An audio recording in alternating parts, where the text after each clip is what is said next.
वैष्णवी हगवणे मृत्यू प्रकरणानं राज्यातील वातावरण अक्षरशः ढवळून निघालेलं होतं। 16 मे रोजी वैष्णवी हगवणे हिने तिच्या राहत्या घरी आत्महत्या केलेली होती। या प्रकरणामध्ये वैष्णवीची सासू, त्याचबरोबर वैष्णवीचा नवरा आणि वैष्णवीची नणंद करिश्मा या तिघांना सुरुवातीला पोलिसांनी ताब्यात घेतलं, परंतु वैष्णवीचे सासरे राजेंद्र आणि त्याचबरोबर दीर सुशील हे फरार होते। त्यानंतर पुढील काळामध्ये पोलिसांनी या दोघांना सुद्धा ताब्यात घेतलेलं होतं, परंतु सर्वात महत्त्वाची गोष्ट म्हणजे वैष्णवीचं 9 महिन्याचं बाळ जे होतं ते नेमकं कोणाकडे आहे असे सवाल सुद्धा उपस्थित झालेले होते।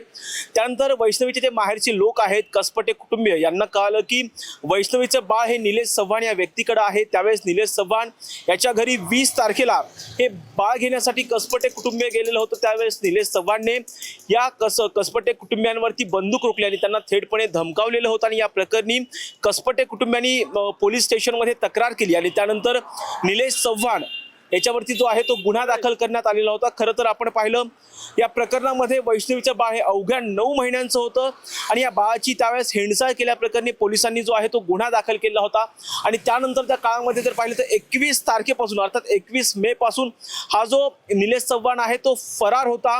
पोलिसांना तो गुंगारा देत होता। यासाठी पोलिसांनी जवळपास 6 पथकं ही तयार केलेली होती निलेश चव्हाणचा तपास घेण्यासाठी, तरी सुद्धा हा निलेश चव्हाण पोलिसांना सापडत नव्हता आणि आज अखेर पिंपरी चिंचवड पोलिसांनी निलेश चव्हाणला नेपाळमधील भारत आणि नेपाळच्या बॉर्डरवरून जो आहे ते ताब्यात घेतलेला आहे। आणि सर्वात महत्त्वाचा प्रश्न या ठिकाणी उपस्थित होतो ते म्हणजे या निलेश चव्हाणला नेमका आश्रय कुणी दिला आणि त्याचबरोबर या ज्या 9 दिवसांचा कार्यकाळ होता, या 9 दिवसांच्या कार्यकाळामध्ये हा निलेश चव्हाण नेमका कुठे फिरला अशी सुद्धा अनेक चर्चा आता सुरू झालेली आहे।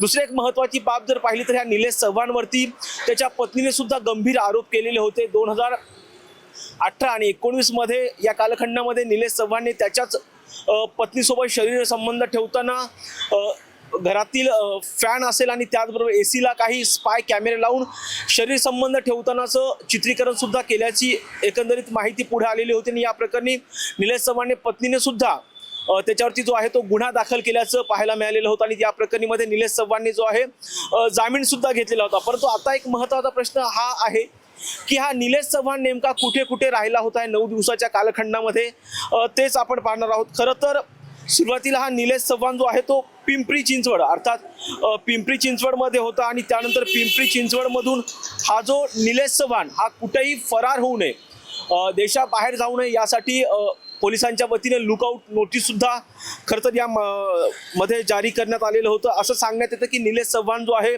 महाराष्ट्र, दिल्ली, राजस्थान, मध्य प्रदेश, उत्तर प्रदेश राज्यांमधून नेपाळची सीमा त्याने गाठली असल्याची माहिती सुद्धा आता एकंदरीत पुढे येते। सुरुवातीला हा जो निलेश चव्हाण आहे हा पिंपरी चिंचवडमधून सुरुवातीला हा महाबळेश्वरमध्ये गेला। महाबळेश्वरमध्ये त्यांनी काही दिवस वास्तव्य केल्याची प्राथमिक माहिती मिळते। त्यानंतर महाबळेश्वरच्या नंतर तो काही दिवस जो आहे हा निलेश चव्हाण कोकणामध्ये गेला। कोकणामध्ये गेल्याच्या नंतर काही काळ तो कोकणामध्ये राहिला। कोकणामध्ये राहिल्याच्या नंतर त्याने तो परत मुंबईला आला। मुंबईला आल्याच्या नंतर त्याने मुंबई ते दिल्ली असा प्रवास रेल्वेने केल्याची माहिती पुढे येते।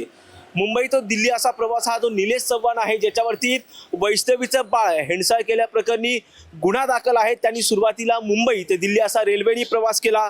त्यानंतर हाच निलेश चव्हाण दिल्ली ते नेपाळ बॉर्डरपर्यंत त्यांनी रस्त्याने प्रवास केल्याची माहिती सुद्धा आता पुढे आलेली आहे। खरं तर नेपाळ सीमेवरती असणाऱ्या सोनवली गावामध्ये त्यांनी मुक्काम केलेला होता आणि या सोनवली गावामधून त्याला जे आहे पिंपरी चिंचवड पोलिसांनी ताब्यात घेतलेला आहे। खरं तर निलेश चव्हाणने दिल्ली ते गोरखपूर असा प्रवास ट्रॅव्हल्सने केल्याचं सुद्धा पाहायला मिळालं। खरं तर या ट्रॅव्हल्समधला तो प्रवास करत असतानाचा एक व्हिडिओ सुद्धा आता पुढे आलेला आहे। हा व्हिडिओ सध्या प्रचंड व्हायरल होतोय। टॉपिक्स मराठीच्या माध्यमातून सुद्धा तुम्ही तो व्हिडिओ पाहू शकता।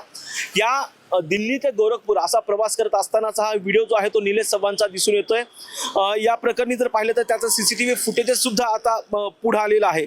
खरं तर हा निलेश चव्हाणवरती अनेक गुन्हे सुद्धा दाखल आहेत, जसं आपण सुरुवातीला सांगितलं त्याच्यावरती वैष्णवीच्या बाळाची हेंडसाळ केल्याप्रकरणी गुन्हा दाखल केलेला आहे। त्याचबरोबर कसपटे कुटुंबियांना ह्या निलेश चव्हाणनी थेटपणे पिस्तूल दाखवून धमकावलेलं होतं आणि त्यानंतर या प्रकरणी गुन्हा दाखल झाल्याच्या नंतर हाच निलेश चव्हाण जो आहे तो थेटपणे फरार झालेला होता। त्याच्यावरती आहे स्टँडिंग वॉरंट सुद्धा नुकतंच पोलिसांनी जारी केलेलं होतं आणि त्यानंतर जर पाहिलं तर लुकआउट नोटीस सुद्धा पोलिसांनी जारी केलेली होती। त्याचं महत्त्वाचं कारण म्हणजे हा निलेश चव्हाण देशाबाहेर कुठेही फरार होऊ नये अशी एकंदरीत पोलिसांनी या प्रकरणामध्ये एक तयारी केलेली होती की तो कशाही पद्धतीचा बाहेर जाता कामा नये देशाच्या बाहेर, यासाठी पोलिसांनी लुकआउट नोटीस जारी केलेलं होतं. खरं तर नेपाळ मार्गे हा निलेश चव्हाण देशाबाहेर जाण्याच्या तयारीत असल्याची सुद्धा एकंदरीत माहिती पुढे येते. परंतु हा निलेश चव्हाणला सर्वात महत्त्वाचा प्रश्न उपस्थित होतोय.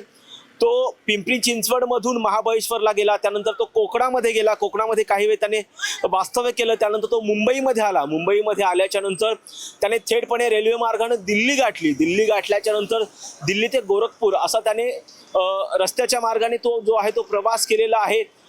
ती जी ट्रॅव्हल्स होती त्या ट्रॅव्हल्समधला त्याचा तो व्हिडिओसुद्धा पुढे आलेला आहे. त्यानंतर त्याला नेपाळ बॉर्डरवरती असलेल्या सोनवली गावामधून पोलिसांनी जे आहे ताब्यात घेतलेला आहे. आता ह्याच निलेश चव्हाणला आज संध्याकाळी 2 वाजता पुणे विमानतळावरती आणण्यात येणार आहे आणि त्यानंतर त्याला पोलीस स्टेशनमध्ये घेऊन जाऊन पुढील कायदेशीर प्रक्रिया सुद्धा होणार आहे. आणि दुसरा एक महत्त्वाचा प्रश्न या ठिकाणी असा उपस्थित होतो की या निलेश चव्हाणला नेमका या कालखंडामध्ये नेमका आश्रय कुणी दिला. जर आपण पाहिलं तर हा जो राजेंद्र हगवणे होता, वैष्णवीचा सासरा, आणि त्याचबरोबर वैष्णवीचा सुशील हगवणे यांना 5 लोकांनी थारा दिलेला होता.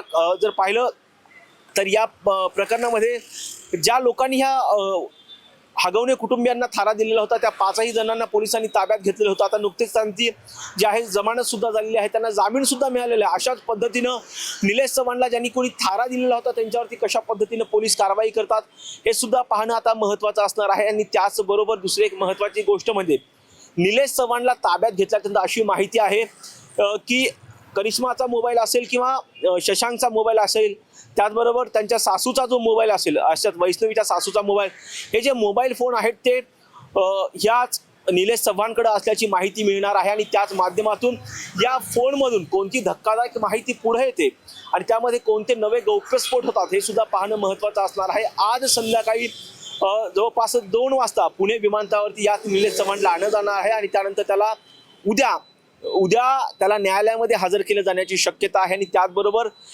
वैष्णवीच्या बाळाची हेळसाळ केल्याप्रकरणी तर त्याच्यावरती गुन्हा दाखल आहेच. आणि त्याचबरोबर वैष्णवीच्या आत्महत्येसाठी, वैष्णवीच्या मृत्यू प्रकरणामध्ये तो किती जबाबदार आहे हे सुद्धा, याचा तपास सुद्धा पोलीस करणार आहेत. आणि दुसरी एक महत्त्वाची बाब म्हणजे हगवणे कुटुंबियांमध्ये जेही काही अडचणी येतात त्या प्रत्येक भांडणामध्ये हा निलेश चव्हाण असायचा अशी सुद्धा माहिती जी आहे ती पुढे येते आहे. आणि त्याचबरोबर या निलेश चव्हाणचे आणि हगवणे कुटुंबियांचे अत्यंत जवळचे संबंध होते. नेमके संबंध काय होते याचा तपास सुद्धा आता पोलीस करतीलच.